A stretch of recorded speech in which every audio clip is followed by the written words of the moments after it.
Je m'appelle Nathalie Nissan, je suis formatrice chez Interformat et responsable du département Hommes et Organisations.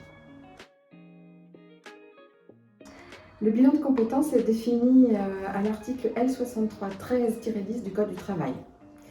Et il a pour objectif de permettre à des salariés d'analyser leurs compétences professionnelles et personnelles, ainsi que leur aptitude et leur motivation pour définir un projet professionnel et, le cas échéant, un projet de formation. Accompagnée par un consultant spécialisé, la personne va faire le point sur sa carrière, va dresser la liste de toutes ses compétences acquises durant son parcours professionnel et va évaluer ses aptitudes ainsi que ses zones de fragilité ou points faibles. Alors, les salariés du secteur privé ou public, qui sont fonctionnaires ou contractuels, et les demandeurs d'emploi. Pour plein de raisons, on peut faire un bilan de compétences. D'abord, mieux se connaître au niveau professionnel, prendre du temps pour soi, retrouver l'essentiel. Est-ce que je suis heureux dans mon travail? Est-ce que mon travail a un sens pour moi? Est-ce que je dois changer des choses et lesquelles? Je peux aussi vouloir gagner en confiance, prendre du recul sur mes forces, mes compétences, réapprendre à considérer quelles sont mes compétences transférables. Est-ce que je dois poser un regard objectif sur ma valeur professionnelle? La réponse est oui au travers du bilan de compétences. Je peux vouloir faire un bilan de compétences pour me reconvertir également. C'est souvent pour cette raison d'ailleurs qu'est considéré le bilan de compétences. Et justement, quelles sont mes compétences transférables? Est-ce que je dois me former et à quoi précisément? Mais je peux vouloir aussi changer d'entreprise et la personne qui m'accompagne va m'aider à peser le pour et le contre, encore une fois de façon très objective. Je peux aussi vouloir trouver ma voie, vouloir occuper un poste à responsabilité ou créer mon entreprise, et pour toutes ces raisons-là, je peux avoir besoin d'un bilan de compétences. Le bilan de compétences est organisé en 3 phases consécutives, au terme desquelles une synthèse écrite des résultats va vous être transmise. La phase préliminaire, qui est la première phase, elle permet d'analyser votre demande et votre besoin, de déterminer le format le plus adapté à votre situation, à vos besoins, et de définir conjointement les modalités et le déroulement du bilan.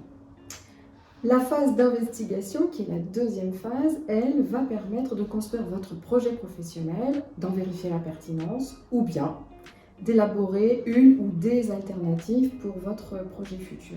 Et puis la dernière phase, la phase de conclusion, et il peut y avoir plusieurs conclusions envisagées, elle est faite à partir d'entretiens personnalisés et ça va vous permettre de vous approprier les résultats détaillés de la phase d'investigation, de recenser les conditions et les moyens qui favoriseront la réalisation de votre projet professionnel et de prévoir les principales modalités et étapes de votre projet professionnel.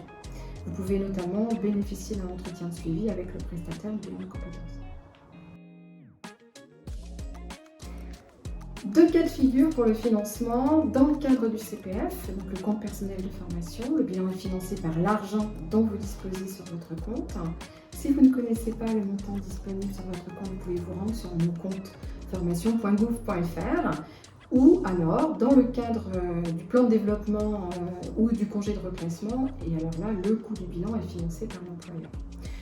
Un petit mot sur votre rémunération pendant le bilan. Lorsque le bilan est réalisé sur temps de travail, votre rémunération est maintenue. Si le bilan se déroule hors du temps de travail, alors aucune rémunération n'est versée.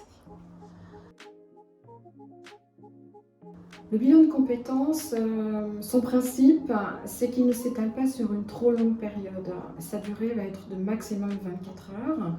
Les rendez-vous en face à face avec le consultant durent environ 2 heures. Après, un document de synthèse et de résultats vous est remis. Vous en êtes le seul destinataire. Grâce au travail que vous aurez fourni pendant votre bilan, vous allez définir ou confirmer votre projet professionnel. J'attire votre attention sur le fait que le bilan de compétences n'est ni une aide à la résolution de conflits avec votre employeur, ni une formation, ni une VAE, ni une aide à la recherche d'emploi, à la rédaction d'un CV ou une aide de motivation, ni du coaching, ni une évaluation, ni une préparation à la retraite. Oui, nous avons à cœur la mise en valeur des compétences et des talents. Et puisque vous êtes unique et singulier, nos consultants transforment votre bilan en moment unique et singulier. Alors sautez le pas, contactez-nous sans attendre. Vous serez accueillis dans un endroit convivial et relaxant, propice à la réflexion.